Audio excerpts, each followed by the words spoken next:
most of these hedgerows won't exist soon. I mean in the 20th century. They're being chopped down to improve farming efficiency. My generation's already concerned about the effects on wildlife. Some species of butterfly are almost extinct. Birds, too. Talking of birds, do you notice anything strange? Strange. No birds.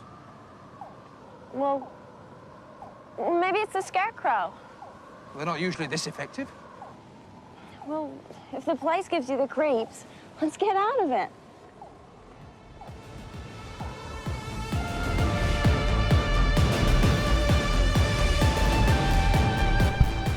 Hello and welcome. I forgot the intro to the show. Hello and welcome to Who Watches Who, a Doctor Who podcast with me, Matthew, and as always, I am joined with... Hello, I'm Scott. Yeah. Hello, Scott. And we are covering some classic Who today. It's been a moment since we last covered classic Who. I don't even remember what the last episode was of classic Doctor Who that we actually watched. Might have been a Tom Baker one.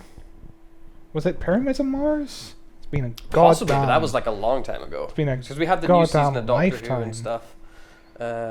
What we did. No, keep going. It's way before. Yeah, keep scrolling. Wait, so this is okay. I'm lost. Where are you lost at? It's chronological. Rose. Go by the thumbnails. Jane. We did. Yeah, it was Tom Baker. Yeah, it was. Robot. Yeah. Wow, which was 7 months ago. That was before. This is the first classic Who we've done this year. Yeah, that's crazy. And we're like halfway through the year. My God. Wow, yeah. So we chose a really good one to start the year. Oh my God, what a banger. What a banger of an episode. I'm talking sarcastically, of course, because we are covering the Mark of the Rani this week and next week. And it sucked. It was really dull. It was really dull. Episode 2 is an improvement, so okay. stick with us. Episode 2 is a minor improvement. It gets silly, so we'll enjoy next week, maybe. But this episode first aired on the 2nd of February, 1985.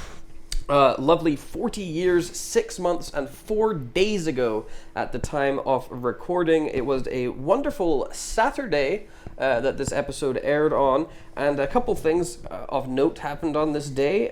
Brian Boitano won the US Male Figure Skating Championship. From South Park Bigger, Longer, Uncut? Yeah. He was very good at skating. I know nothing about ice skating or figure skating or really what the difference is. I've seen, is it Blazing Glory? Blazing whatever? Flames of whatever? What's it called? I don't know. But yeah, that is him. South Park, yeah, that is him.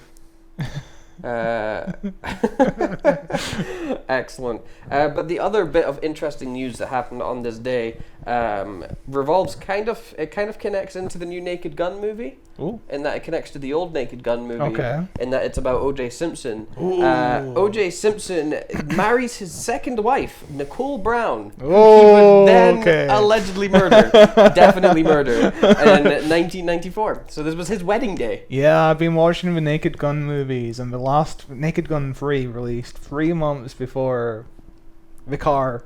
Yeah. Before the murder in the car. Before he murdered his wife. Before he murdered his car. Yeah.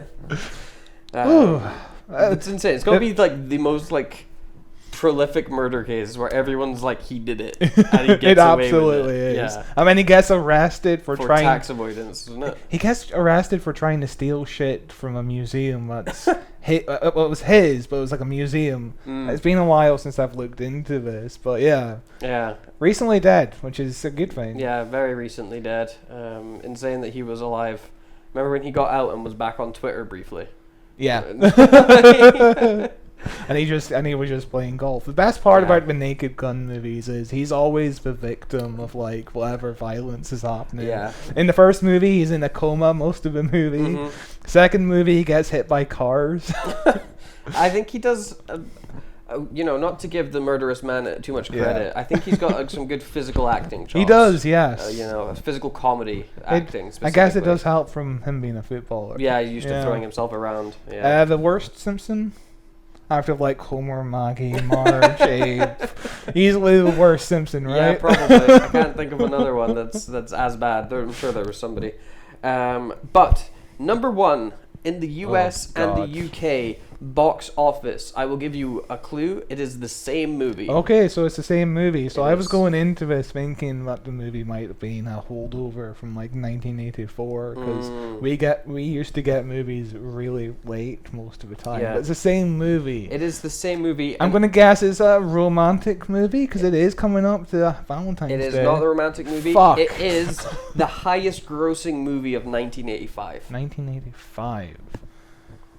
It's not Back to the Future, no. Is it Top Gun? No, it's not No, Top Gun. Fuck. It was nominated and won the People's Choice Award for Favorite Motion Picture. Oh, yeah. Got nominated for a Golden Globe and Best Motion Picture, musical or comedy, and an Academy Award for Best Original Screenplay. So it's a musical or comedy? Mm-hmm. I love that category because those are completely different things. Nah, they're totally the same. Put them together. Is it a musical or a comedy? Which one? Comedy. Comedy. So it's a comedy in 1985. Be nominated for Best Original Screenplay. Best Original Screenplay. Mm-hmm. Highest grossing movie. Highest. I can only think of Back to the Future. I know it's not Back to the Future because that released in July. Okay. So what movie... Okay, I'm going back. 40th anniversary. What movie celebrated its 40th anniversary in February of this year? Mm-hmm. I can't fucking think of anything. It's directed, I don't think you're going to know this name, but it's a very funny name, by a man called Martin Brest. Oh, is it Beverly Hills Cop? It's Beverly Hills? Martin Brest got you. Martin Brest was recently a subject on Blank Check. And I watched only a couple of his movies. He did Predator the year after, or in 1987. Damn. Yeah. Iconic director, apparently. Funny name. Yeah, it is a funny name. Every time they talk about breasts on Blank Check, I get a giggle. Yeah, it's a great name. But yeah, Beverly Hills Cop, 1984 American buddy cop action film, directed by Martin Brest with a screenplay by Daniel Pieter Jr. The first film in the Beverly Hills Cops franchise gave Eddie Murphy, that is, international stardom, won the People's Choice Award for Favorite Motion Picture, nominated for both Golden Globe and Best Motion Picture, Musical or Comedy, an Academy Award for Best Original Screenplay. Film was released in December 1984, but pulled over through, an immediate blockbuster. It received positive reviews and earned $320 million at the worldwide box office, making it the highest grossing film released in 1984, not 1985. But, I mean, fucking... It's a really good movie. In December, around the time of the film's 40th anniversary, 3 months after John Ashton's death, the film was selected for preservation in the United States National Film Registry by the Library of Congress as being culturally, historically, or aesthetically significant. And adjusted for inflation, the film made about $700 million. Nice. And, of course, we grew up knowing Beverly Hills Cop best for fucking the theme song being covered by the Crazy Frog. Axel F. Crazy Frog. Look it up if you haven't seen Axel F. Crazy Frog. Who doesn't love a Crazy Frog? Absolutely iconic creature, for sure. I liked it when he had his little Willy the best. They fucking took out his Willy. They took out his penis here in the UK, but I was a child growing up in Germany. Okay. And they 100% kept his cock. They even sold little plushes that had his cock on it. And I remember when I moved over here to Scotland, it was one of the more interesting things. I was like, what the fuck? They got rid of his dick. Did you ever play the Crazy Frog racing game? It sounds familiar. I don't know if I did. It was really bad. They had multiple games. He's a very successful. He still makes music, Crazy Frog. Yeah. Holy shit! No, I did play this game. Yeah. Oh, odd. Oh, nice. eBay. Fucking address. Yeah, it's a good dress. Buy things at eBay. When was the last time you used eBay? Maybe a couple years ago to buy some Star Trek cards. Nice, nerd. Yeah, What a great game. I actually did have this game. I played this game. I don't know if I owned it or if I played it at a friend's house. I owned it. I think the PS2. it might have been my first racing game. It's quite quick. It looks great. Yeah, you should play it on Psychedelic. Yeah. Invite me over. I can play as well. Yeah, is that all you have? That is all I have for On This Day. Yeah, I have a bit of On This Day in history as well. It's a bit of sad news. Sadder than O.J. Simpson marrying a woman he's going to murder? Kind of. This is about John Lewis, who was the original composer for Mark of the Rani. But he fell ill before he could do the second episode, and he eventually died of AIDS. Damn. We just watched that AIDS sketch because we were watching Liam Neeson on the TV show Life's Too Short, where he does some improv and he says he has some AIDS. But yeah, he died of AIDS the day after episode 1 aired. So the day after his final work, it was supposed to be his final work, but he got replaced. He died of AIDS, which is depressing. And you might be wondering, who the fuck is John Lewis? He's a shop, isn't he? His Wikipedia page. Look at this Wikipedia. Mustache. Oh my god. Yes. His Wikipedia page is fucking huge. Damn. For a guy who was only 40 and isn't a household name, you know? Well, he is technically a household name. Yeah, but no one thinks of him when they say John Lewis, do they? No. But yeah, John Lewis was born in 1944 and he died at the age of 40. He has a long Wikipedia page. His Wikipedia page even makes note that he was a keen swimmer and regularly worked out at fitness centers. He was handsome, well groomed, and in good shape. So did he write this from the grave? It makes me think that his Wikipedia page has been really just like managed by somebody who really knows him, either in charge of his estate or something. Because I imagine a lot of these aren't sources. There's only like 7 references, which makes me think this is somebody who loved him, you know? Yeah. This is like a really sweet Wikipedia page. But yeah, he was born in Canada. He studied a bachelor's degree in fine art music at the University of Alberta in the mid-60s. He became a prize composition student of associate producer Violet Archer, a renowned Canadian composer. In 1964, he was awarded the university's Eva Shaw Memorial Prize in Music for being a student of outstanding merit. He has a Bachelor of Arts he had a Bachelor of Arts in English and a Bachelor of Arts in Music. He was a music commentator for a radio station, a music director at the church. He won the British Commonwealth Scholarship in London. He then studied music in Rome under Hans Werner Henze, which is also a very famous German composer. Right. So he has a busy man. He composed music for a couple of ballets in the UK. He worked with the new wave band M on the 1979 song Pop Music. Have you ever heard this song? Probably. I don't know by name. It's a classic. I've probably heard of this song. I will play it for 2 seconds, and you will know it.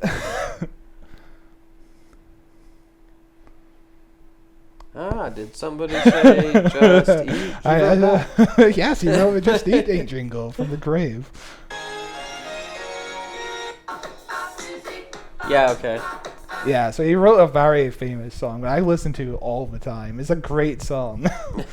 And if you even watch his Top of the Pops performance, he's the man who's wearing the keys on his belt loop, because this is code in the 80s, but to signify that you are a gay man. Okay. To attract other gay males, because being openly gay was obviously shunned upon. Yeah. In the mid 70s, John Lewis and Brian Hodgson became friends.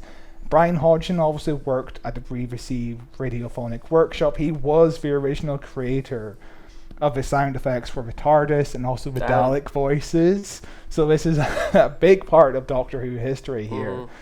They both worked on 2 experimental albums under the name Wavemaker, which I've listened to some of these albums and it's just like Doctor Who music. It's insane. Hodgson recommended him on the job for Doctor Who.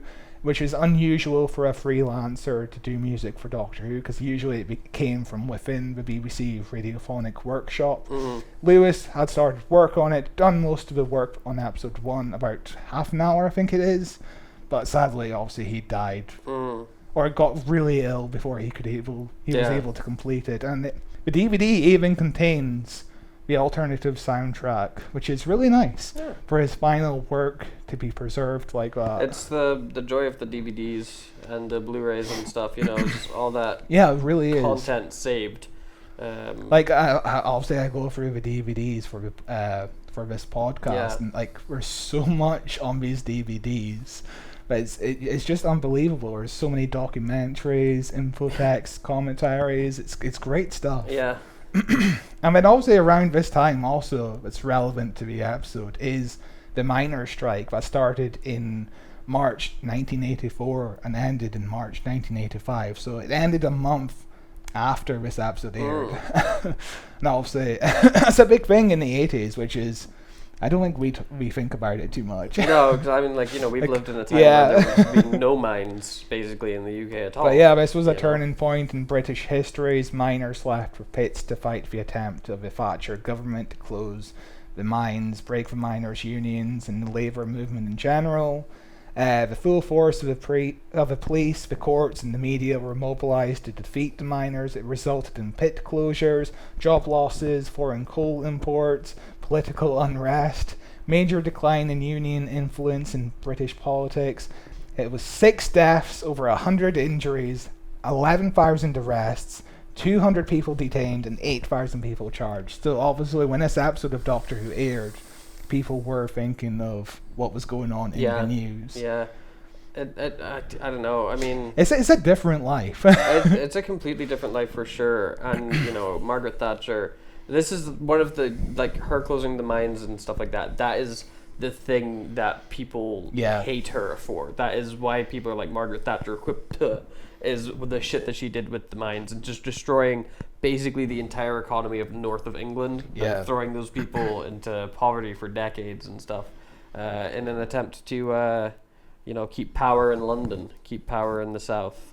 Which I guess, you know, she succeeded in doing that for time. Again, it's just a crazy time to think about, because this was only like 12 years before I was born. Yeah, it's a totally different world. A totally different world. Like, it's so different to what I grew up in. Yeah.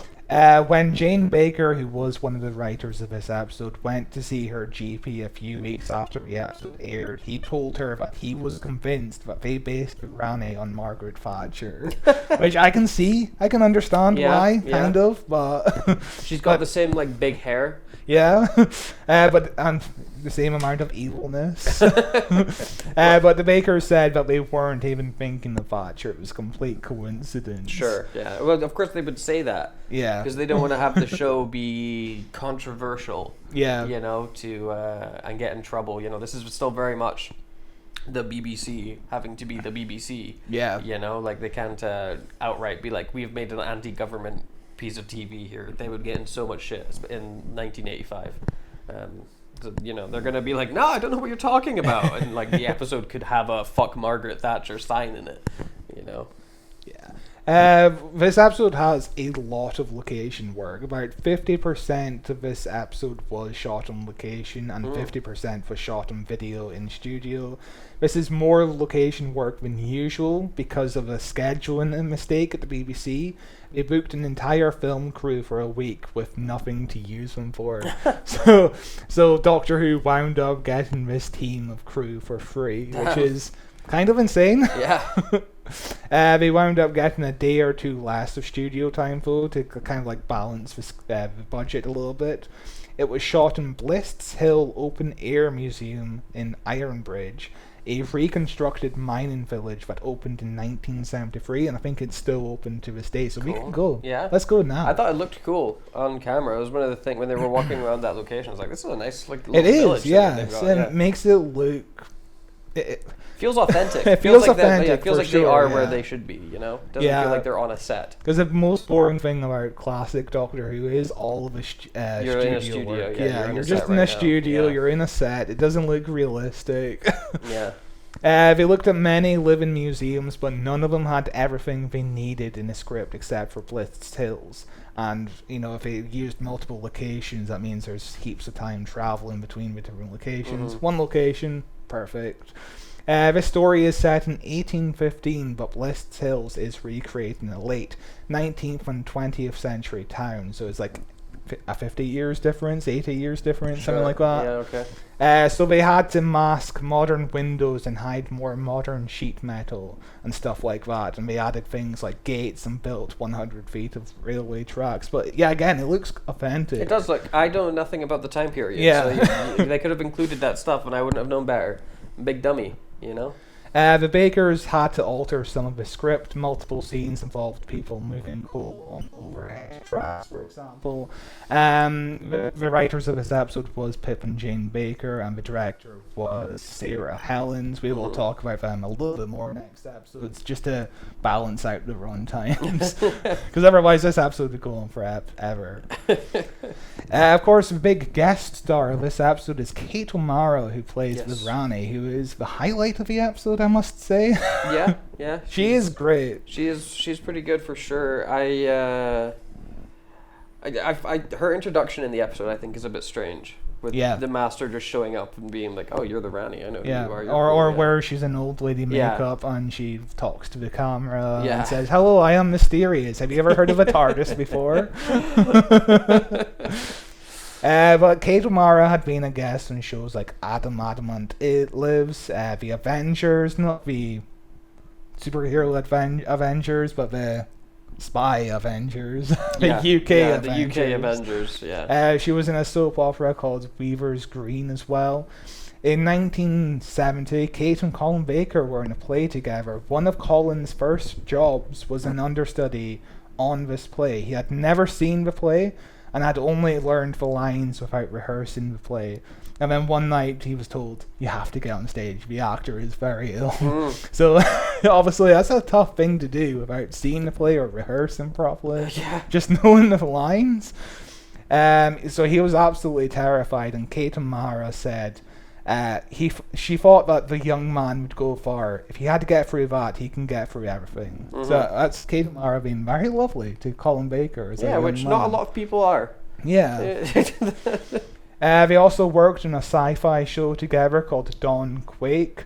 Colin Baker had one line. Classic. She was in 30 episodes of a TV show called The Brothers, which also starred Colin Baker. Damn, these two following each other. She wound up acting in Dynasty, which is a big American soap opera, which, again, all of these shows from a different lifetime. Kate O'Mara had also acted in a play with Anthony Ainley. She said that she didn't understand him because he got sacked from that play for refusing to act villainous. He sued the director for being fired and got a lot of money out of it, which is very bizarre because he fucking loved being a villain in Doctor Who. Maybe that's why he got a lot of money. They were like, "There's no way this guy didn't." Like, of course he wanted to be a villain. But yeah, Anthony Ainley was actually very rich. He didn't need to do Doctor Who at this point in history. He told Colin Baker that he was independently wealthy, which is... That's the dream, isn't it? Yeah, that's the dream. Yeah. You can just do Doctor Who, and I like being villainous. So I'm just going to do this for the rest of my life. Do it for fun. Kate O'Mara felt that Anthony Ainley slightly resented her. She had the feeling that Anthony would have liked to be in this episode on his own as a master. Colin Baker said she's right about this, and Anthony told him Kate really ought to be allowed the whole story to herself. So I don't know, there's something weird about this. Colin said he was perhaps upset because for a while he was the only Time Lord villain, and he felt like he was being shoved out of the spotlight. Sure, okay, I can see that, yeah. Which is understandable, but at the same time, it's weird him being in this episode. It feels... Yeah, I feel like he doesn't need to be in that episode at all. Yeah, I was honestly surprised when he was just walking down the street. I was like, oh, the master's there. It feels like they're competing for screen time. It's very strange. It's like an older brother, younger sister kind of dynamic. Yeah, it is weird for sure. Some more little fun facts about this episode. Gan Granger, who played George Stevenson, wasn't home when he got offered the job. His son answered the phone and accepted the job for him. And when he came home from work, his son was like, "Yeah, you're doing Doctor Who now, Dad." The working titles for this episode is Too Clever by Far and Enter the Rani, which I like Mark of the Rani. Enter the Rani seems a bit sexual. Yeah. Too Clever by Far, it's an okay title, but Mark of the Rani I think works well. Yeah. Because it's the big fucking like hickey on their necks. Yeah. And the Rani, the name of the Rani is a Hindu kind of... it means queen. Yeah, it means queen or princess, roughly translated, which works. You got the doctor, the master, and the queen, essentially, which... Yeah. That's a good combination. There. Yeah, I think it works pretty well. Also, I just had this thought right now. Yes. In this episode, how she's pretending to be an old woman, and then she like Mission Impossibles. Yes. Yeah. Do you think that was the inspiration for Mrs. Flood, where he was like, Yeah. I'm gonna have this old lady, and then she's gonna reveal herself to be the Rani, but instead of doing the Mission Impossible face, she's gonna bi-generate. Ugh. I still believe Russell T Davies when he says when he wrote Mrs. Flood he had no idea who she was. Yeah. I still believe him when he said that, because nothing about Mrs. Flood's earliest appearances makes sense for it to be. Nothing about anything that he's written in the past 2 years makes sense. But yeah, are we ready to jump into episode 1 of I Mark suppose of the that is Rani? us ready now to start diving in to part 1 of the Mark of the Rani. It's dull.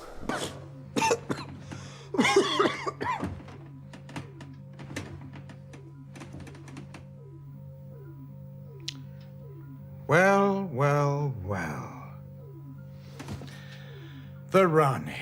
You were expecting to see the master? To see? Not exactly. He was burnt to a crisp the last time I saw him. Your smugness is misplaced. He's here. He's very much alive, and he wants vengeance. Curse the pair of you.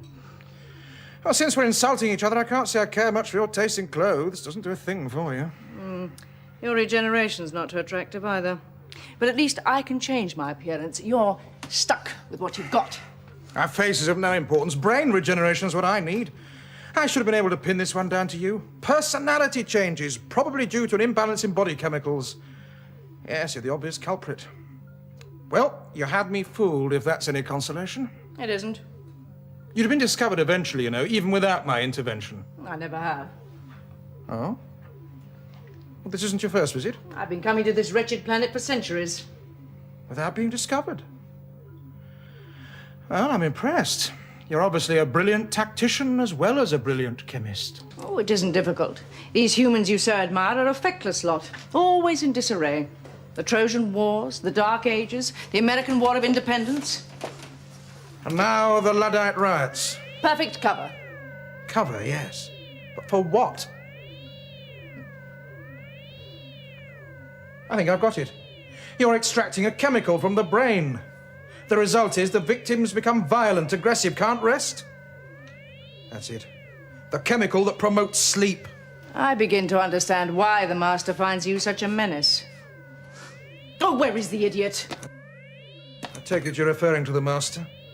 But why don't you release me? What, and have you two stopped my work? These are human beings, Rani. Living creatures that have done you no harm. The carnivores. What harm have the animals in the fields done them? The rabbits they snare, the sheep they nourish to slaughter. Do they worry about the lesser species when they sink their teeth into a lamb chop? Ah! Josh, guard him. Josh? If he moves, kill him. No. Don't kill him. Kill this one. Okay, so the episode begins in a quaint mining town. Yes. And I actually, you were saying that this intro takes quite a while before anything happens, which it does. But I really liked kind of the vibes of floating around. I think mostly because it's like on location. Yeah. So like I was like looking at the stuff and being like, oh wow, this is actually really pretty to look at, It kind of reminds me of the opening of Twin Peaks, where it's just the really quiet town life. Yeah. You're watching like. In fact, I logs. actually, when I was at home, I played it, the intro to the Twin Peaks music. It works quite well, I must say. There is a deleted opening scene of the Doctor and Perry in the TARDIS, which had to be cut because of a boom mic shadow, and there was no chance to shoot again because when you're in the BBC studios, the lights always switch off at 10 p.m. Yes, of course. No way Yes. you can.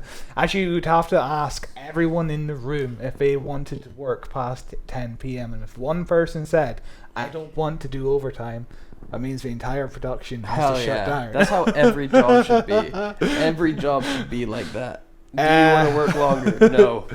Okay, everyone goes. But the first scene is supposed to explain why Perry is in this weird white outfit.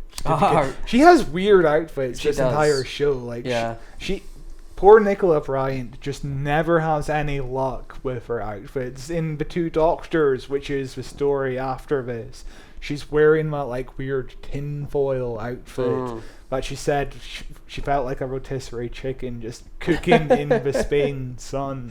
Yeah. it's rough. But yeah, this opening shot of all the miners, this is the only scene where like all of the extras are used because the director, Sarah Helens, wanted to use all the extras up front so you aren't distracted as to why every other shot in this episode is empty in terms of extras. Which is a good strategy. I didn't question it at all. Really. Yeah, because also at the start you're like, okay, this is the setting, this is setting up the table work, you know. You got all the extras, this is a busy town. It's a busy town, yeah. And then you never see anyone ever again. Yeah, I never even considered that, because that works quite well, because then you focus in on your like core characters after that, and you've just got this background of busy town, like that's already in your head.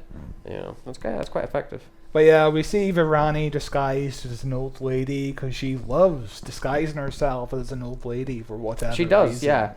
yeah. Mrs. Flood. Goddamn. Yeah.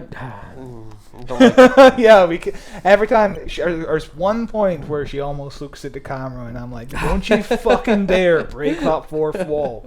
Don't you fucking dare. No, it was terrible. But yeah, in this episode, Rani runs a bathhouse, and when miners come for a bath, they get knocked out by gas, and they get close to stripping their clothes off. But they do. They don't reveal any skin. No, it's an interesting way of getting undressed for a bath. It's also kind of like such an alien world. Imagine going for like. Yeah. You haven't bathed in about a week. Yes. You've been working in the mines, and then to get clean, you have to bathe with like 3 other guys. Yeah. In a different house than your own. And it's a shared bath. Yeah. That the entire town uses. It's not like shower cubicles. No, it's like a little fucking pot that you stew in.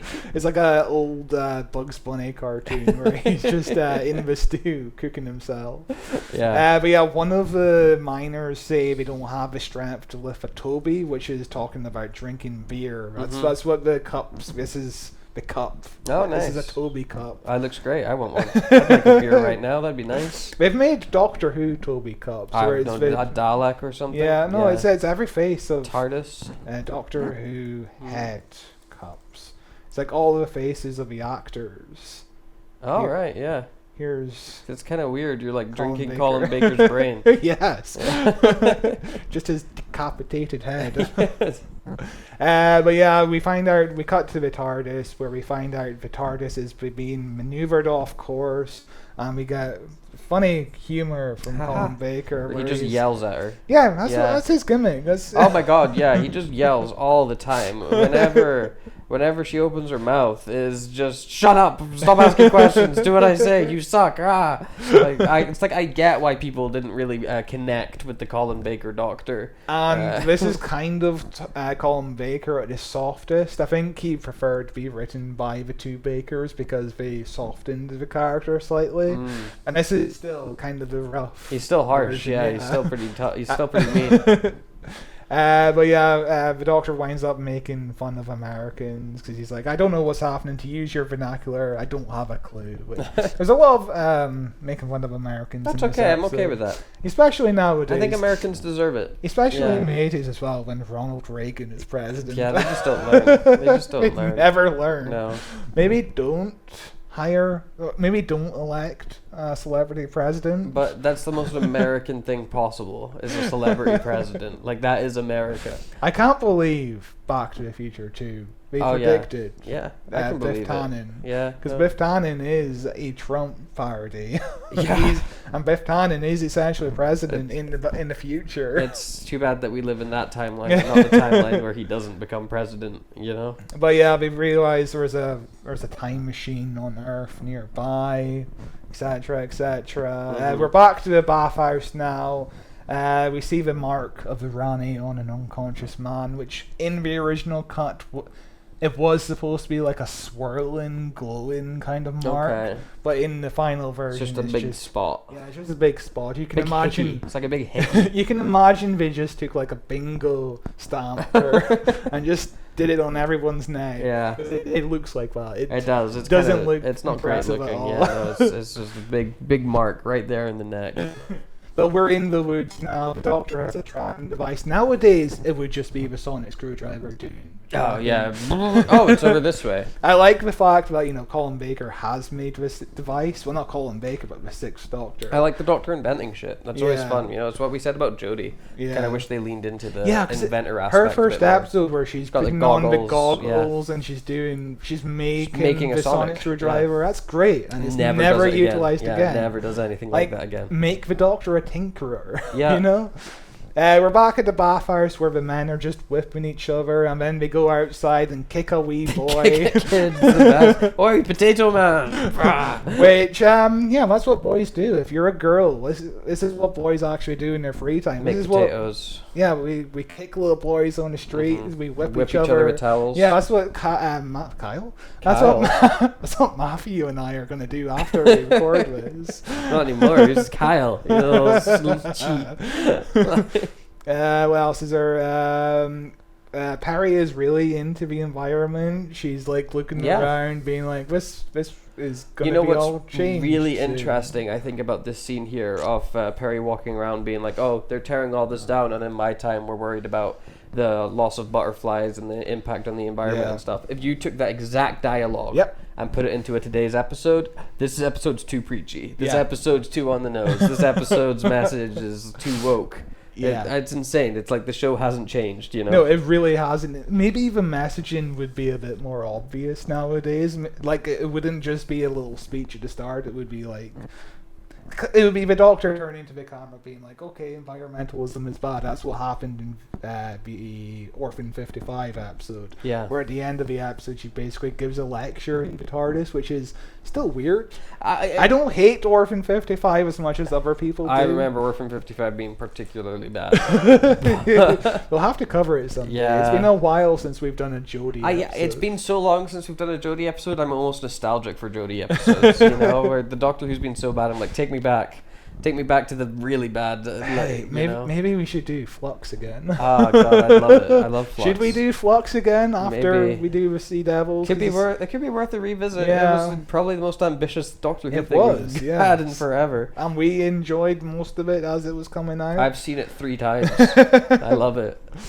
But yeah, this is where we get our shot of the Master being a scarecrow, and you might be wondering, why the fuck is the Master a scarecrow? That's what he does. He's just hanging out. This is just shit added to the script when they were told you're going to get more exterior scenes, so add more exterior scenes. So why is the Master a scarecrow? So they could shoot outside. Yeah, they shoot outside. There's no explanation in the episode. It's never brought up. And why is he in disguise in the first place? Nobody fucking knows. Does he know the Doctor is coming? Why is Rani disguised? No one knows who she is. There's that one shot though of him as a scarecrow just makes me think of Family of Blood. It's like the almost exact same shot. It also made me think of Wurzel Gummidge starring John Pertwee. All right. Which? I have seen that. Yeah. We should do a Wurzel Gummidge episode at some point. I would like to do like what the Doctor Who actors did after Doctor Who. That'd be a fun mini series we could do. Yeah, that could be an interesting one. Yeah. Because sometimes we get sick of Doctor Who. So the miners wind up attacking a man in a carriage. They mainly go after the machinery, but they do attack the man as well. They do attack the man. They hit him with a big spade. No, he hits them with a spade, but they do throw him to the ground. and then they smash up the machinery. And the whole time, like, these characters of the, like, possessed miners or whatever, their voices are the worst. Their accent is terrible, and their characterization itself almost feels offensive to miners. Where they're like, oi, man, oi, man. What is it, a Geordie accent? I have no idea what accent they're trying to do. Well, either way, I think everybody agrees on the accent's being bad, even if you don't know anyone from this area in real life. It's like nobody talks like this, do they? It is fucking awful. But the Doctor and Perry to run to help the man. They find out that a man named Jack Ward has been left behind. I don't know why I specifically wrote Jack Ward as if he's important to this story. He's not. Nobody is important to this story. No, most of this story is just waiting around for the episode to end so the story can start next episode. But then the Doctor notices a mark on his neck before he runs away, which there is a lot of noticing of the mark on people's necks in this episode. Every point gets repeated over and over again. I liked when the Master notices the mark. He goes, "It's the mark of the Rani." And it's just a Family Guy clip of Peter Griffin pointing at the screen saying, he said it! Yeah, exactly.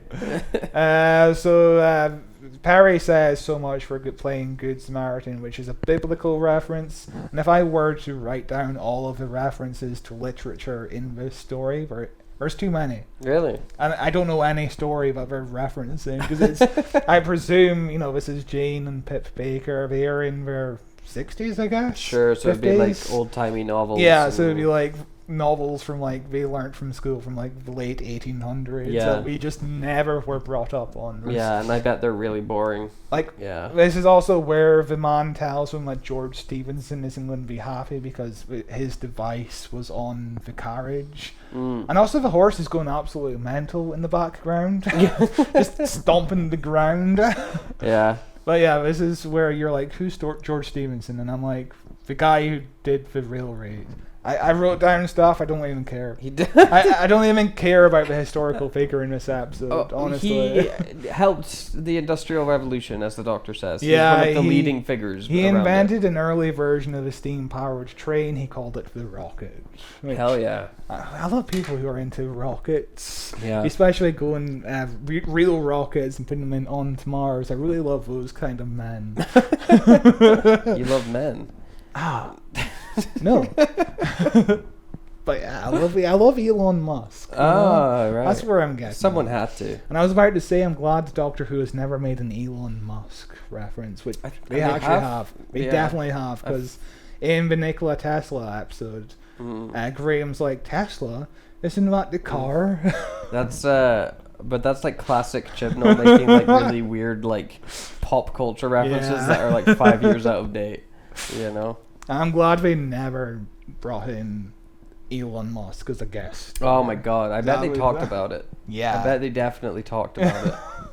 Like the Simpsons, the creators of the Simpsons are really fucking regretting the Rick and Morty episode with Elon Tusk. Oh my god. South Park even did an episode glazing him up. Is that what the kids say? Glazing? I have no idea. I don't know what the kids say. We're trying to be relevant. What if we just started flossing? If we're trying to be relevant, why are we talking about Doctor Who? A 40-year-old episode as well.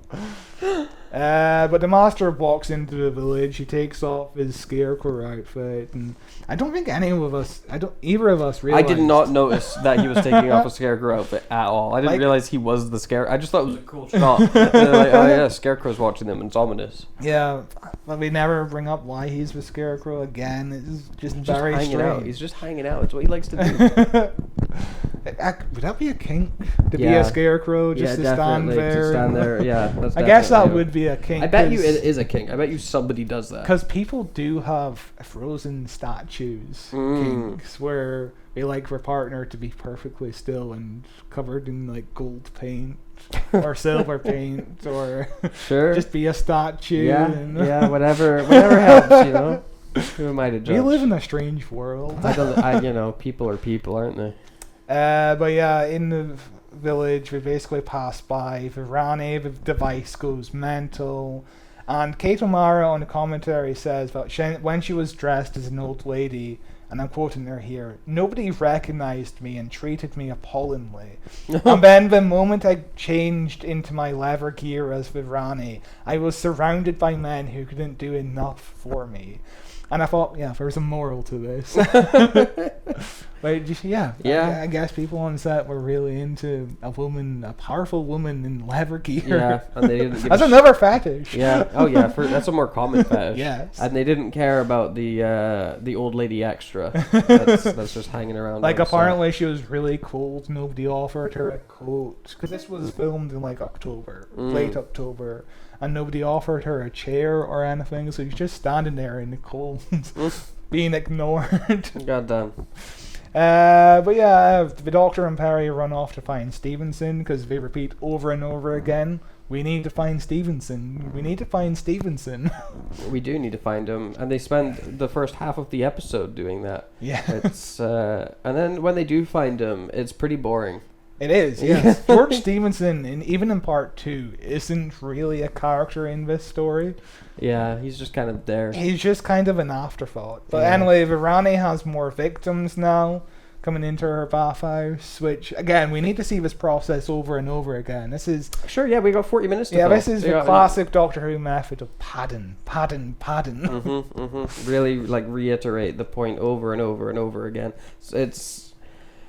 makes Classic Who tough to get through, especially in these 40-minute episodes. You know, like the first 20 minutes of this, which would be episode 1. Yeah. Nothing happens in it, which is a classic episode 1 for Classic Who. But when you don't get that breakup of the credits, I think it just makes it feel even longer if nothing happening. You know. Well, when this episode does air on TV, sometimes they split it up into 25-minute installments. So the cliffhanger to this episode, I can't even remember what it is, but it isn't a cliffhanger. It's just like the music cuts in and it's like nothing happened. What the fuck are you doing? Maybe it's the scene where they're interrogated by the dog. I don't know. Sure, yeah. Nothing happens in this episode. No, it's so bad. But the Master's here and he says, "I've got a death to arrange," which is a good first line. I don't know who he's talking to, but no, he's just talking. Just thinking out loud. You know, this is a very camp episode. I don't know if you noticed, but everyone's everyone's acting very pantomimey in this episode. The Doctor and Perry are now at a fenced area guarded with a man and a dog. The machinery and Stevenson are inside. Yeah. The dog is fine. This is a scene that I think in Modern Who, because like the Doctor goes up and he's like, "I'm a VIP. I should be." Yeah. In Modern Who, it's boom, psychic paper. Yeah, that's what Colin Baker mentions in the commentary in 2007. Even Colin Baker's like, "Yeah, the modern Doctors have more interesting gadgets." Because nowadays, this absolutely just pulls out a device which looks very fucking cheap. Yeah, and he's like, "Look, I'm an inventor. Let me go in." Yeah. But yeah, this dog was difficult because dogs are fucking difficult. The best dog, by the way, I just rewatched The Mask.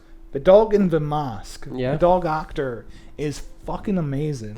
Like, that dog is incredible. It's like the best dog acting I've seen since Toto on Wizard of Oz. The only dog acting fact I know is in what's the name of the film? It's something like Air Buddies, but it's not.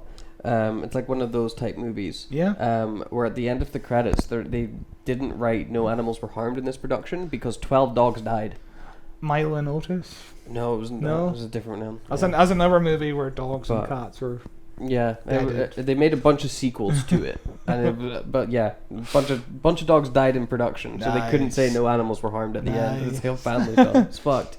But this dog ignored most of its trainer's demands and frequently went over to Colin and Nicola for a sniff. They wound up having to do most shots of the dog in separate cutaways, and they couldn't get the dog to act vicious at all. When you cut to be inside studio he's scene, just like the dog is really fucking sleepy. He's just relaxed. Yeah. On the commentary, Nicola jokes that the dog probably got paid more than her, which is interesting. I don't think she was very happy with her pay on this show. Yeah, no, that's surprised that her pay was bad, honestly. That sounds like something Classic Who would do. It is honestly a shame. She does nothing in this episode. Oh, she gets just yelled at. Yeah. Yeah. Yeah, it's a shame. It's a shame. The classic companion problem of being overly sexualized or being put in the most horrendous outfits possible. Or just being like your characterization is you scream, or you're the damsel in distress. Yeah. But the Doctor pretends he's a VIP, and then he winds up just stealing the list of people, other famous people who's attending a meeting in a few days. Yeah. And again, they repeat, there's a meeting in a few days with all these famous people. There's a meeting in a few days with always, it's just the same information. Like the next scene as well we get with the thugs and the master, where the thugs come up and they're like, oh, he's one of them smart guys that showed up early for the thing, isn't he? You know, like we're again getting told that there's smart people showing up. To talk about the mines. It's that constant repetition for sure. But then Parry mentions the Doctor's name, and the guy's like, "Oh, you're a doctor. Come on inside. Come into this office." And it's like, what? That makes no sense. Like, there's no creativity as to how the Doctor winds up meeting George Stevenson. Even when George Stevenson, when he shows up in the scene, he's like, "I handed out those VIP letters myself. I know everybody that was supposed to come to this meeting. I don't know who you are, so come to this meeting." Yeah. It just feels like lazy writing. It's terrible. There's not any proper conflicts in this episode that feel natural. I mean, there is a conflict in like 5 minutes that we're going to get to. Sure, like the first 20 minutes of this episode are just pure padding out to set up the very simple setup. And then the next 20 minutes are like kind of a story, things are getting started. The Master and the Rani are fucking around for a bit. Yeah, the Master watches the Doctor and Parry leave this area to go inside the office. And the guard just leaves the Doctor and Parry inside the office with his dog. The Doctor is still determined to find out what's happening. He reminds Parry again, there's a meeting in a few days. Literally 2 seconds after he says there was a meeting. You never know when people are going to get up to make a cup of tea. So you don't know when they're going to miss the key important setup. But yeah, this is where the dog winds up getting spooked, and he just runs outside towards the Master. And then the Master kills him. Yeah, the Master kills him with his just dildo. Kills the dog, Zap. He kills so many people with that thing. But is that something that would... I don't think that would ever happen in New Who. No, the Master killing a dog. I don't think that's going to happen. That would be like a step too far. But the Doctor did recently, like 5 years ago, use the Master's race against him. Yeah. Which is, what a classic moment. Which is pretty yikes. Yeah. That was 5.5 years ago. That's insane. That feels so recent. But this is the device that the Master uses to shrink people down and create them as little dolls. That recently came back with Sacha Dhawan in The Power of the Doctor. I really like that device. But the reason the device doesn't actually shrink people down in this episode, it just kind of evaporates them. them. It just zaps them. It is because nobody told Sarah, the director, what the device actually does. Oh, wow, okay. So she was just like, it's some sort of laser gun. Yeah. And of course, it kind of resembles a fucking dildo. So everyone on set is laughing at Anthony Ainley as he's pulling out this device from his pocket.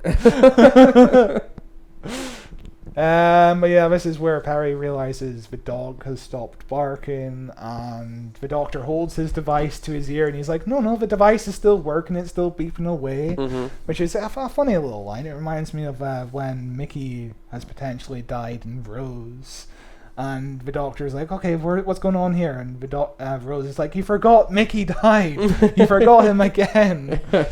But yeah, I do like the characterizations here, because Parry's kind of like the emotional morale character in the story. The Doctor is like the cold, logical, moral person in this story. The Rani is kind of amoral. Sure, yeah, they're like the science person only. And the Master is immoral. I think there's an interesting dynamic you can explore with these kind of like 4 different kind of moralities. Sure, yeah. But I don't think the episode does that Nothing is done with this. No, I think you could do that in a better episode. Because I like the idea of like contrasting amoralism and immoralism, you know? Sure, yeah. That's an interesting contrast, and also the emotional moralism and the cold, logical moralism. Those are different contrasts that are interesting for character dynamics that doesn't get explored, because nobody cares about character dynamics in classic Who. No, you know, they care about have we reached the end of the episode yet? Oh my god. But this is where we cut to the Master again, who walks up to the 3 men from before and tells them to attack the Doctor, which is Sure. Yeah, it's a scene. It's definitely it's definitely a scene. Yeah, it fills out a good minute and a half. Like this is again all just padding. It's all information that we already know as well, because the doctor's like already met these people who have already been causing a ruckus around the place. The Master doesn't reveal any new information because he just says, "I'm not one of the smart men that are coming," and that's basically just finding out that the smart men are coming again. You know, like there's this scene you could cut out and you lose nothing. I guarantee it. This feels like it might have been cut up for Quibi, you know, like 1 minute intervals every week. But yeah, the Master leads them to the gate, whips out like a sonic screwdriver device. It also like cuts lasers. Yeah, it's like a blowtorch almost. Yeah. It's a sonic laser. That's what he has in that David Tennant episode, isn't it? Oh, I guess, yeah. So maybe it's that. The Doctor tells Perry that he's looking for George Stevenson again. Like literally, that's what happens this entire episode. Yeah, it is constantly. I want to see George Stevenson. I want to meet him. Let me meet this guy. And meanwhile, everyone's like, "Who the fuck is George Stevenson? A person that was discussed at schools in the 80s?" He must have been. Must have been. I've never heard his name before this episode. No, never have I. Yeah. But yeah, this is where the Doctor and Perry walk up to the pit, and the three guys are here. We have a little scuffle around the pit, which is very intense. This is like the first action scene, actually the second action scene of the episode, and I am so on the edge of my seat as the Doctor is scrambling around here. It's terrible. It's so bad. Perry's like throwing rocks and stuff at people. And this action scene, I think, particularly feels like we're just wasting time for the sake of wasting time, you know? The shot of the man falling down the well is incredible. Fucking hysterical. It's pretty great, yeah. And on the DVD menu, they play like a little trailer. How deep is that well? On the DVD menu, they play like a little trailer of the episode. And so like every 50 seconds, I went to make something. I went to have like my tea. Mm-hmm. And every 50 seconds, I left it playing. And every 50 seconds, I just heard this man scream. Like, it is so annoying. It's like the worst DVD menu I've seen in a while. That's pretty great. That's pretty great. But yeah, Colin Baker is actually doing his own stunts here. He wanted the audience to see the Doctor's actions in close-ups, because, you know, sometimes you can notice a fucking stunt double. I feel like it's obvious sometimes. Sometimes it's funny when it is especially obvious. In Classic Who. Oh yeah, just cut to somebody in a bad wig. He's like 50 years older or younger than the Doctor's supposed to be. But as a result of doing his own stunts on this chain, he winds up getting his pinky stuck in the chain. And I think he says he either dislocated his pinky and it wound up being black and blue for a little bit afterwards. Which... Ouch. Yeah, is a fucking definite... Yeah, ouchie. Reason why most actors That's why stunt doubles exist. Yeah, that's why stunt doubles exist. Even like the most simple stunt of just hanging onto a chain is difficult. Mm-hmm. Mm-hmm. He isn't Tom Cruise. He just isn't Tom Cruise. He's no Tom Cruise, yeah. That's true. That's true. I was even uncomfortable in the cold because again, this is late October. Oh my god, yeah. So his hands must have been burning with the cold here. But yeah, we meet Lord Ravenclaw, who is the owner of this estate or whatever the fuck, and he's like, "Come inside with me to this office because you aren't a VIP." And now we're back in this office again. Yeah, it is just going back. It's back and forth into the office, telling everybody the same information that we've already heard over and over and over again. We spend like another good 15 minutes in this office again. Oh yeah, it's compelling. It's a really compelling episode. You know, I don't know why the show got a bad rap with Colin Baker. It was such a good era. But Ravensworth says the men are acting out of character. It happened recently and only men are affected, which I guess is new information, kind of. Like, he repeats that information over and over again, so who cares? Yeah. We cut to the Rani and we see a man on like a bed hooked to the device. Again, kind of new information. Yeah. We're moving forward slowly. I liked seeing the Rani's weird lab. I thought that was interesting stuff with the weird weird device that kind of goes around his neck. I thought the guy looked like Tom Baker. Oh, okay. Like you saw him there just on Yeah. your screen. I think he looks like young Tom Baker. I think it's either the hair or just his big nose or something, but that's Tom Baker right there. But yeah, her lab is connected to the bathhouse. There's like a sliding wall, which is fun. I always love a good sliding bookcase or whatever. Sure, hidden compartment of some kind. That's always like a Scooby-Dooey. Yeah, you pull the book and you go through it. The master enters the room, and this is where we get a great shot where the master is reflected on the beaker. This is... give me a second, see if I can find this shot for you. I love. Oh, yeah. That shot. And it's a great shot, you know, it's like, yeah, somebody who actually cares about cinematography shot this. I think there's some really good shots in this episode alone. Like, there's some fun moving shots where they put, like, the camera on the back of the cart that the characters are on as we're going through the village and coming into it. Like, they do some inventive stuff with the camera, which I think elevates this episode because the script is doing very little. Even that shot of the guy falling down the well is... It's inventive. It's inventive fun. Yeah. For a, like an 80s show has got a very restricted budget. This is like the Doctor Who operating at its worst budget. They were definitely trying, and as you said, this is like a crew they got for free. Yeah. So they made the full fucking advantage of having this full free crew where they're like, okay, let's get some cool shots while we can do this, and you feel it because it's, sometimes Doctor Who really suffers, Classic Who particularly, of. We've got a wide shot in the set. Done. That 3-camera sort of technique. Another episode with good cinematography sometimes is The Hand of Fear. Like walking... People hate that scene where it's oh just my god, the museum of the nuclear power plant. Yeah, it's just Sarah Jane walking through the power plant. There's a really good shot where it's like focused on like one of those security mirrors. And it's Sarah Jane walking up to it. That's a really good shot in that episode. I mean, we covered that a long time. That was like one of the first Classic Who's we covered. Yeah, very, very long time ago. But the Master enters, and Rani winds up removing her disguise.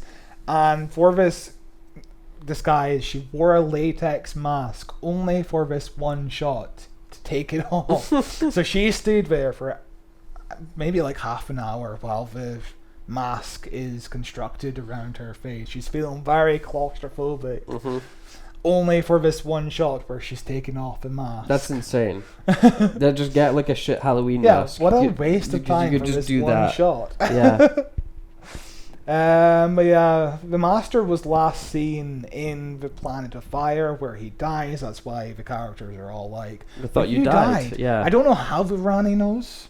I guess just Time Lord gossip. Yeah. But this death in the Planet of Fire was supposed to be like the final appearance of the Master.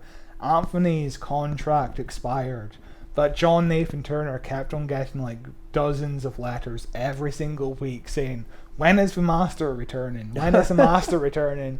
So he was just brought back by popular demand. They renewed his contract, which Anthony was very fucking happy about. Sure, yeah, he stay on the show. You can tell he's having fun in this character. Yeah. He's having a delightful time. He is relishing every moment. He is chewing all the scenery. He's very fun. I just dislike his look.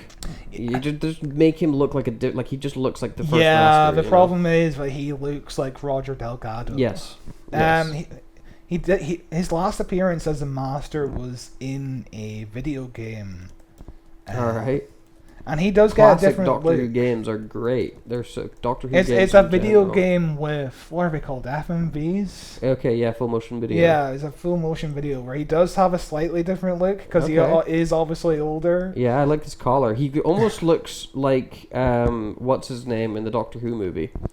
Eric Roberts. Yeah, like his Eric Roberts type Master. I need to show you this clip, though.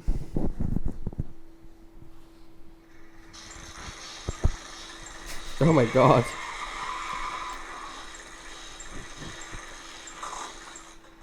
Where's your sense of humour? I look no more ridiculous in this vehicle than the Doctor does in his beloved Bessie.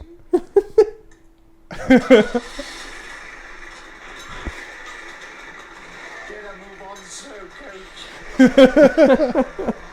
Like, They should bring back that car.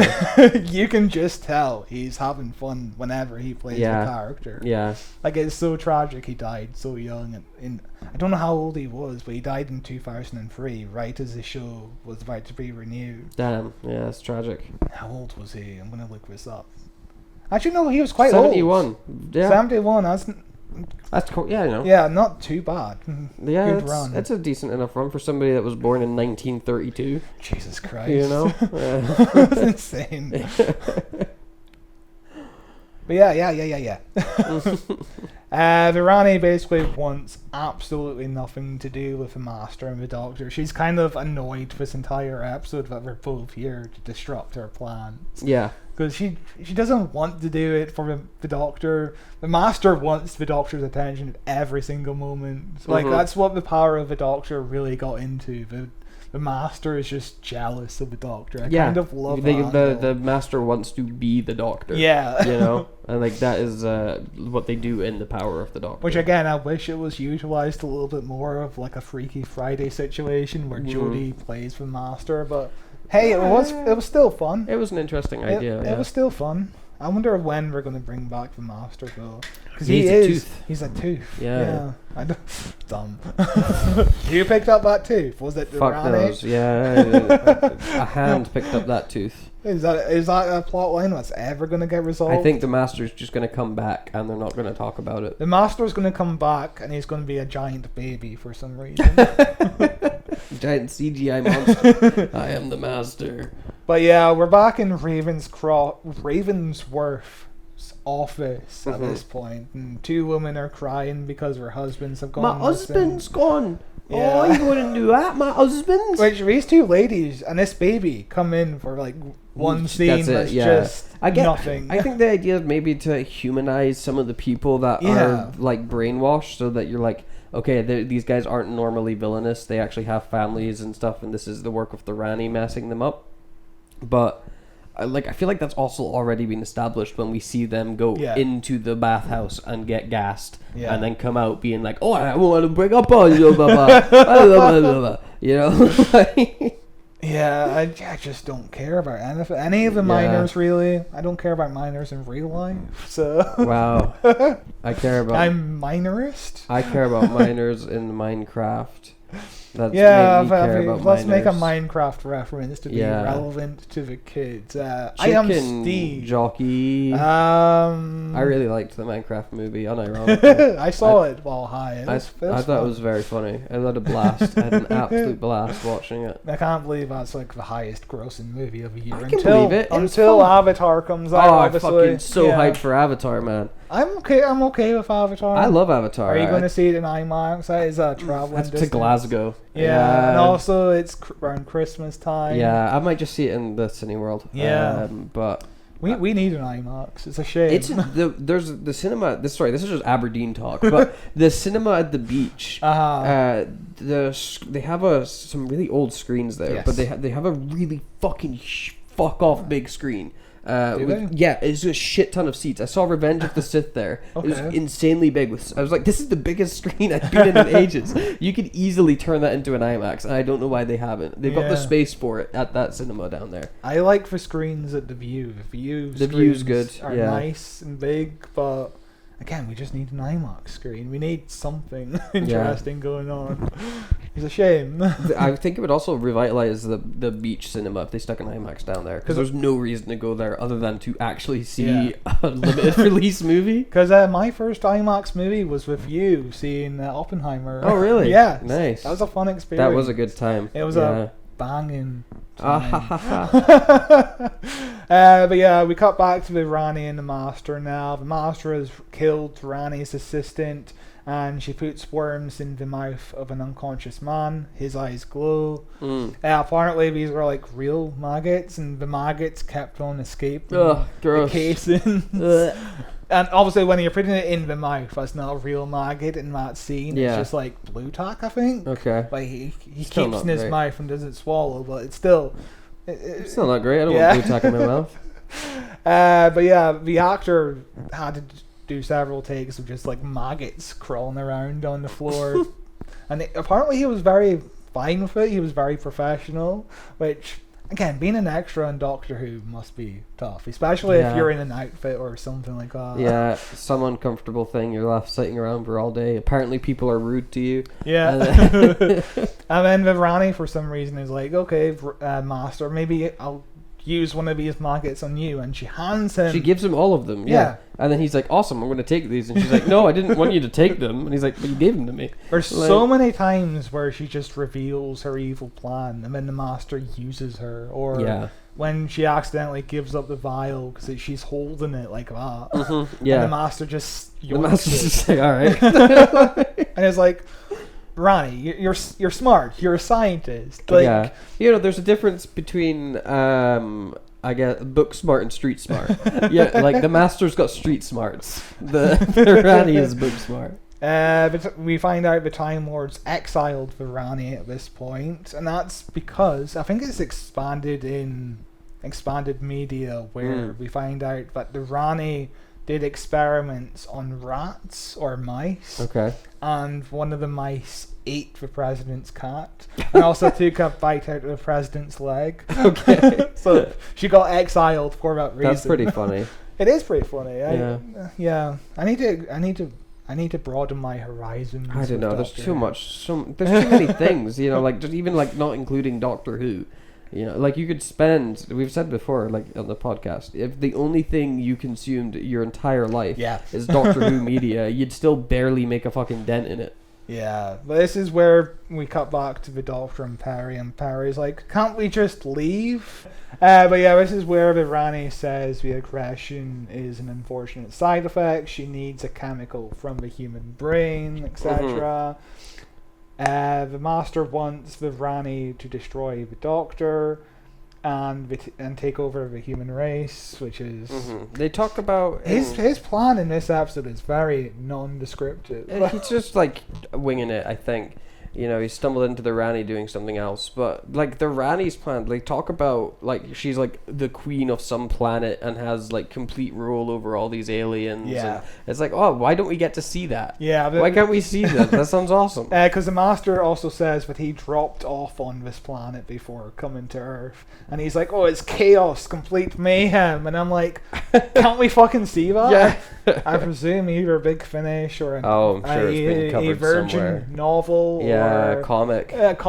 Yeah. This is, I imagine the alien planet she inhabited is insane. Yeah. And does not fit 1985 Doctor Who. Of course not, yeah. It's like proper like DC huge comics. sci-fi, yeah. The Master easily takes a vial of the brain chemical from the Rani. And this becomes her kryptonite.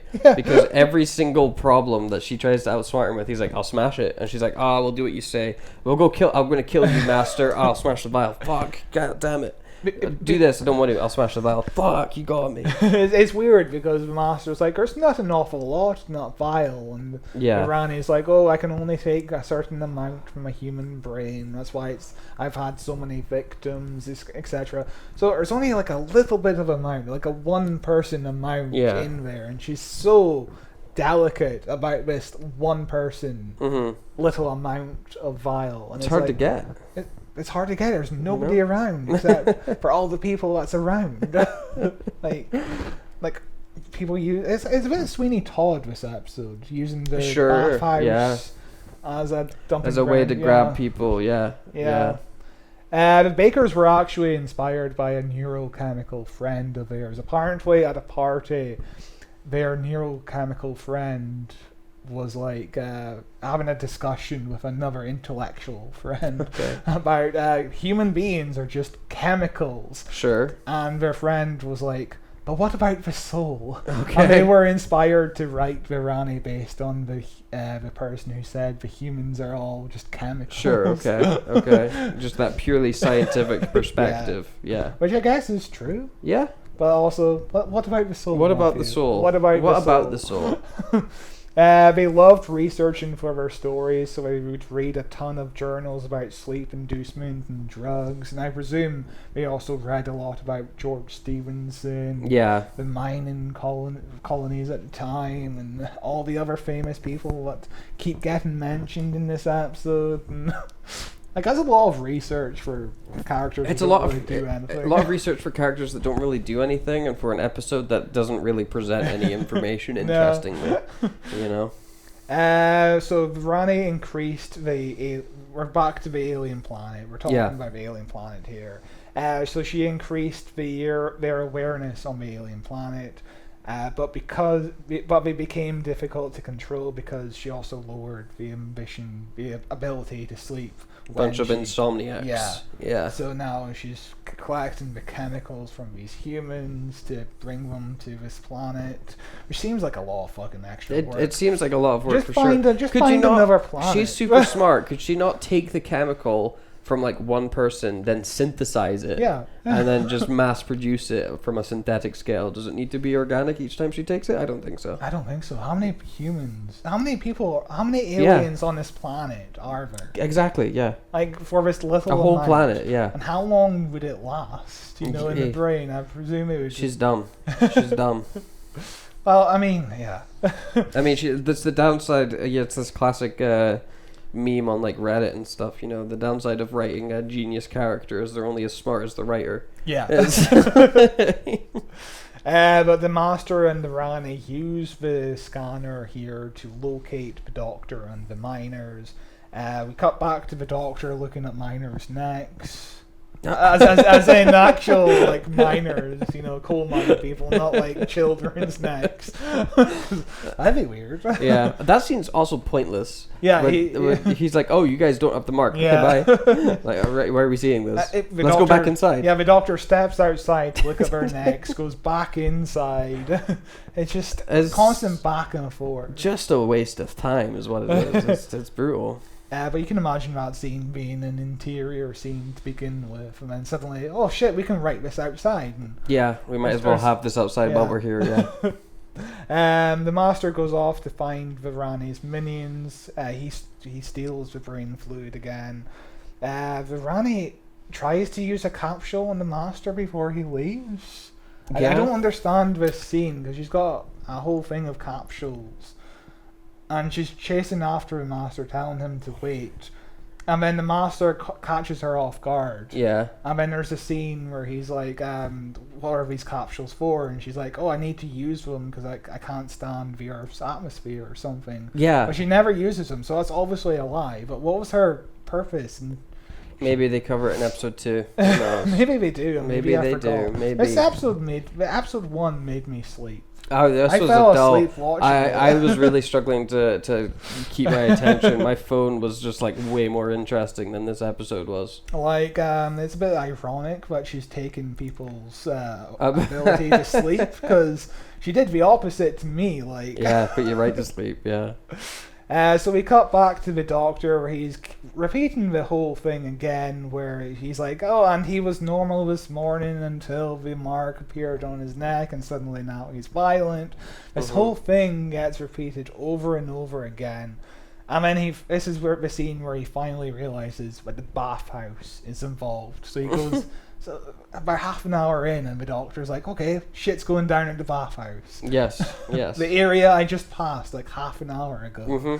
Like, this episode is just so full of padding. It's back and forth, in and out, back and forth, in and out. So this is the part of the episode where the Doctor rubs some mud on his face. Yes, he makes himself look like a dirty miner. Yeah. And I'm glad I wasn't the only one thinking of blackface the entire time. You know, it's not blackface, it obviously. Isn't, he's putting dirt on his face, but it's that smarmy sort of like ha ha ha ha ha. Yeah. You know, because it's kind of like he's wearing blackface. But I mean, minstrel shows were roughly around this era in the 80s. Yeah. I can't remember when the minstrel shows stopped on the BBC. Too recently. Let's have a look. Minstrel shows BBC, when did they stop? 1978. Yeah. The black and white minstrel show ended in 1978, ending its 20-year run. So if you're like 10 years old, you might vaguely remember watching the black and white minstrel show. Yeah. That's insane. That's insane. That's insane. Yeah. 1978. Yeah, it started in 1958. You know, I recently watched Singing in the Rain. Yeah. Film from the 50s, set in the 20s.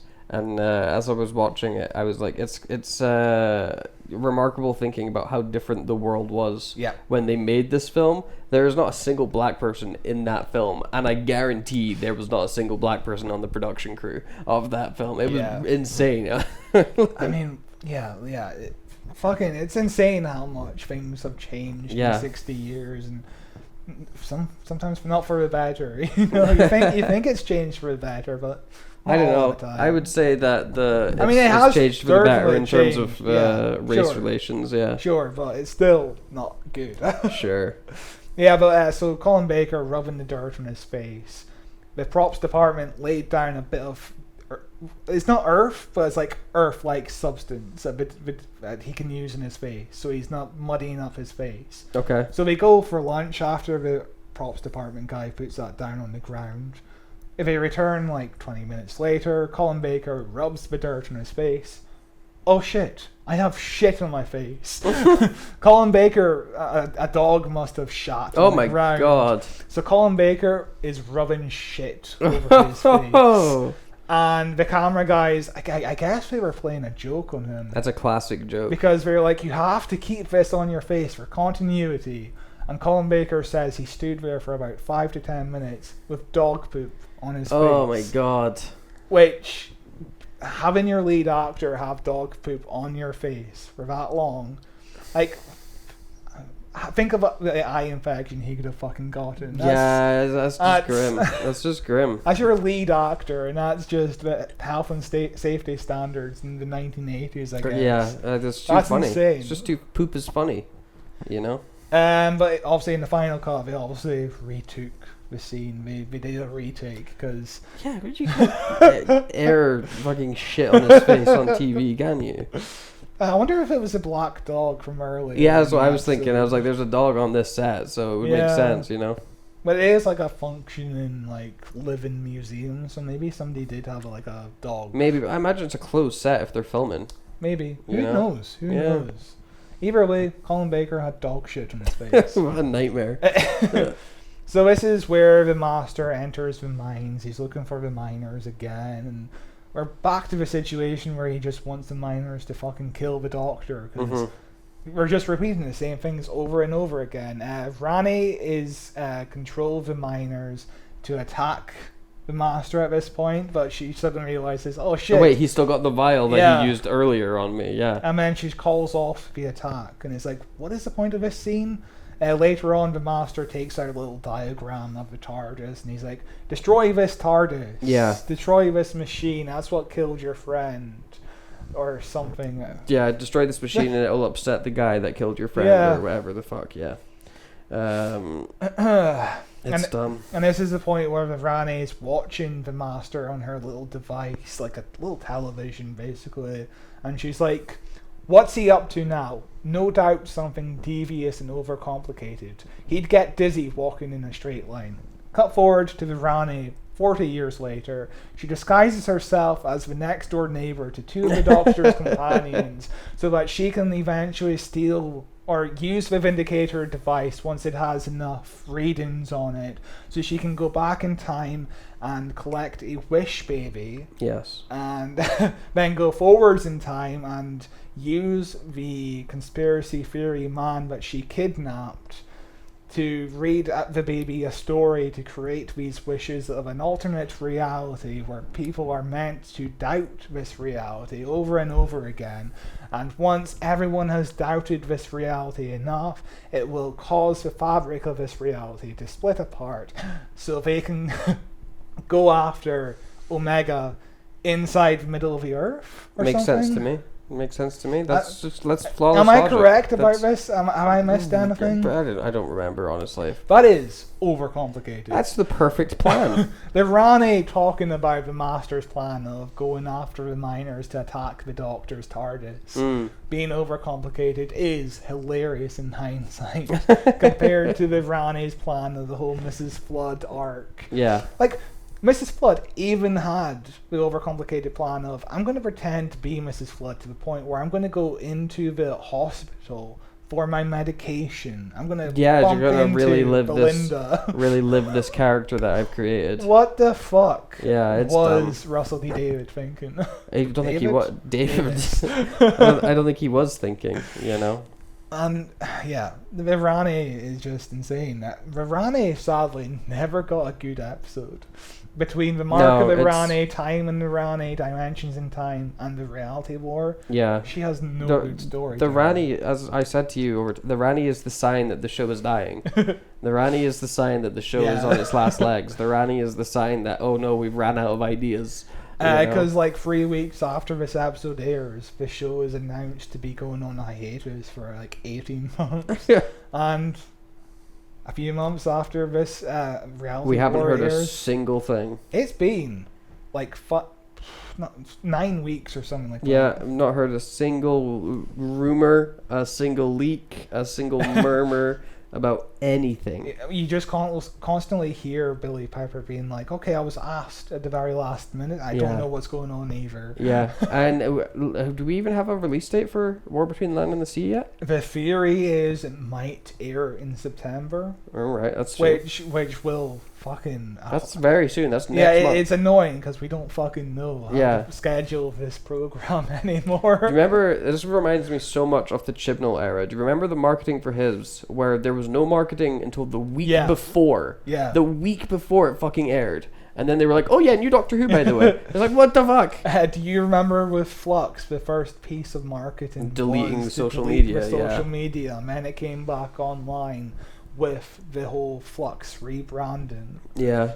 And that was ridiculous, especially since like the Doctor Who YouTube channel was like trying to promote one of those Doctor Who collection Blu-rays. Yeah. And you couldn't fucking look at the trailer because a few days after that announcement, they just deleted the YouTube channel. Yeah. Like, what the fuck? It is dumb. So this is where the Doctor enters the bathhouse and gets knocked out. He really fucking likes this gas. He goes right up to where the gas is coming from. And he's like, yum, yum, yum, give me more of that gas. Maybe his Time Lord lungs need more. A really good knockout gas joke in The Naked Gun, by the way. This isn't the usual gas. This isn't usually how I sleep. Iconic. Yeah. So this is the scene where Rani is like looking at the Doctor's body, and he's like, "Oh yeah, this is the Doctor." This scene was apparently ruined by Colin Baker, who couldn't stop laughing. I guess being tied up in front of his old friend was funny. Apparently, the lighting and microphone also had issues. This is where the Doctor and Rani kind of trade insults with each other. The Doctor says he doesn't like Rani's clothes. Rani's like, I don't like your regeneration, you're ugly. Colin Baker, you are an ugly man. Yeah. Like, Colin Baker gets shot on in this episode. He literally. Does. Yeah, literally has shot the shit on him. I thought the sequence was fine of the Doctor and the Rani meeting and having this kind of back and forth. I think it probably goes on a little bit too long. I fucking hate this scene when Perry comes in. When Perry comes in, the scene becomes dumb as shit. But this is where Rani says, at least I can change my appearance, referring to her clothes. Yeah. You're stuck with what you've got, referring to his face. But the Doctor he can just regenerate, die. Yeah, he can just die. That makes no sense to me. Yeah. Like, even in that scene, they mention regeneration. But yeah, the Doctor and the Rani are really good together. You can tell they actually have chemistry because this is like 15 years of like friendship they have. Yeah. And there's good chemistry here. It's between the Master, the Rani, and the Doctor, there's 3 Time Lords. This is the first story with 3 Time Lords in the lead. That aren't just the Doctor. Yeah. Yeah. Yeah, not the Doctor, yeah. But yeah, we need more Time Lords. We need like a good Time It's Lord. the one thing the show's never really explored properly because they're always like, the Time Lords are boring. Yeah. It's like, well, they don't have to be boring. You're the one that makes them boring. Like, we have a Time Meddler who is a fun character we haven't seen since bring him back as a giant CGI baby. You know? So this is where Rani says she's been on Earth before. The Trojan Wars, the Dark Ages, the American War of Independence. which I presume Big Finishers have to have covered this, right? Oh, if not, it's in the pipeline. It's in the pipeline for sure. 35 minutes into this episode, the Doctor finally catches on to the Rani scheme. Yeah. And it's like a very fucking basic scheme of taking brain chemicals. Brain juice to make the thing to solve the thing with a different thing. Yeah. It's a very basic scheme. There's like one part to this scheme. It's very basic. The Doctor tries to sway the Rani at this point. She's like, "Oh, they are living creatures. We don't harm them." And the Rani's like, "Oh, do we ever think about the creatures we harm whenever they like eat food?" Rabbits? Yeah. That's an interesting... It's an interesting perspective to take on it. It's, again, one of those perspectives that if you were to put it into today's episodes, people would complain about it being woke. Yeah. It's also, I think, it gives a fun perspective on the Rani. Yeah. You know, like, she views humans as livestock. She doesn't view them as living, intelligent creatures. They are literally a lesser species to her. Yeah. And I do love the idea of the Rani being amoral. That's an interesting idea for a villain. And again, it's just really not explored well in any of her episodes. No. Especially the Reality War, where her plan is just so ridiculous. Yeah. A lot in the Reality War was ridiculous. It was a bad episode. This is where the Rani catches footage of the Master. He's like just outside, I guess. Yeah. I don't know why he was just hanging outside. He just does that, you know? The Rani tells the guard to kill the Doctor if he moves, and then she's like, "Oh, wait. Kill the other guy if the Doctor moves." Which I think is great. But yeah, that's a great little conundrum, because the Doctor doesn't care about his life. The Doctor cares about the life of the other guy. Yep, exactly. That's a really good conundrum that, again, just does not get explored in this episode. No. It's set up, and then it's just left like that, because it gets solved when Perry comes in, and the Doctor's like, "You can help that dude out, because the orders are like for me, not him." Yeah.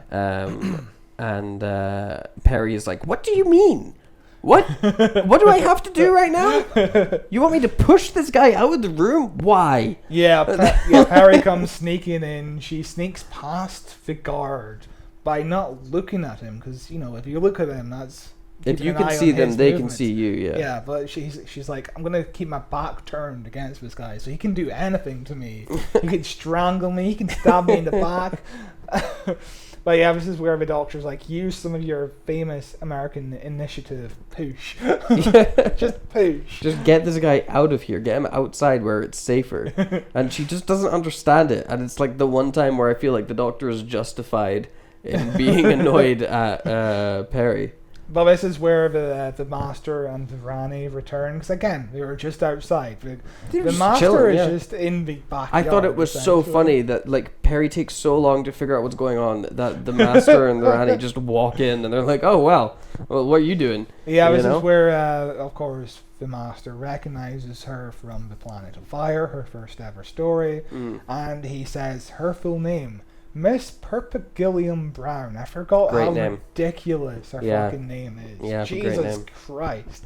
That has to be the worst named Doctor Who companion, right? It's so memorable. Perpendicular. But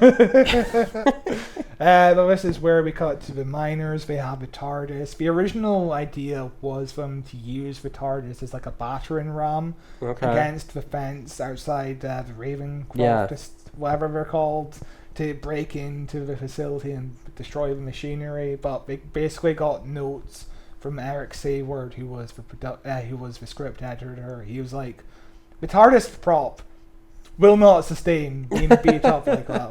It's already fallen apart. We can't have our most iconic prop be destroyed." Yeah. So you have to think of another way to write around this, and they decide to throw it down a mine instead, which turns into a toy as it's falling down, which is fair enough. It's whatever. It's fine. It's funny. It's goofy. And I almost wish the episode ended there with the TARDIS being thrown down. I think that's a good cliffhanger, because you're like, "Oh shit, not the TARDIS. That's the Doctor's ship." That's a good cliffhanger. Yeah, it is. Yeah. Rather than the fucking goofy ass the Doctor's falling down the world's biggest hill forever. But while being tied up, the Doctor is still being very sassy. The Master uses the expression "snuff out." snuff the candle, and the Doctor mocks the Master for that. I do love Colin Baker being sassy. Yeah, It's fun. it's some fun back and forth stuff for sure. They threaten to use to remove Perry's brain chemicals as well, and the Doctor's like, I can't imagine a hyperactive Perry. How ghastly. Yeah. The Master is trying to use the talents of the geniuses, because remember, there's a meeting in a few days. He's trying to use the talents of the geniuses to turn Earth into a power base unique to the universe.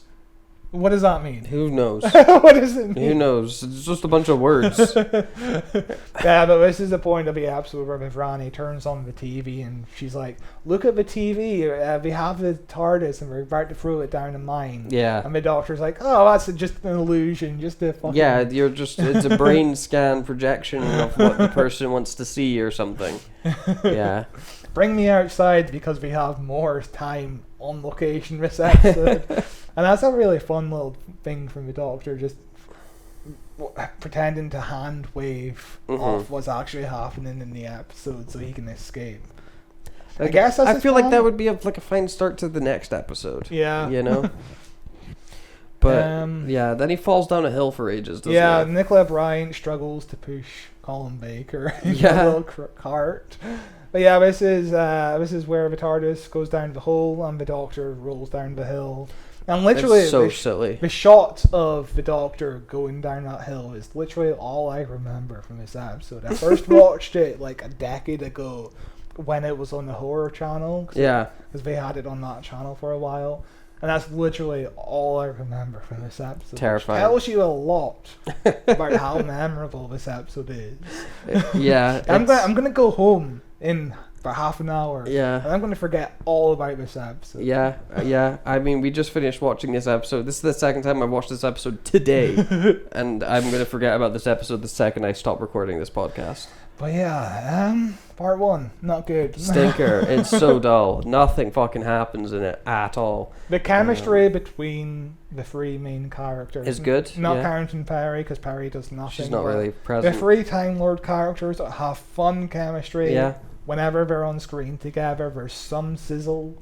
But the cinematography is pretty fun. Yeah. The location is great. Yeah, it's the script really lets it down. The story sucks. Yeah, the script lets it down, and I'm afraid the whole setting of it lets it down because I'm just bored. It's pretty dull. It's a boring historical episode. I've never been a big fan of historical episodes. Yeah, I like sci-fis. The supporting cast do fucking nothing in this episode. Like the new cast members of like Lord Stevenson and Lord Ravencroft. Yeah, they're just guys. They're just people that are there. The guy with the fucking sideburns does remind me of a miner from Flux as well. Oh yeah, the guy that also does nothing and just wanders around. Yeah, literally just wanders around because we keep cutting back to that guy. What was his deal? He was digging under Liverpool. Yeah, and he found all those time tunnels or whatever the fuck it was. Yeah, we really do need to do Flux. It's a great again. show. It's a great series. I would love to. We need to do Flux again next year. We learn all about what's his name?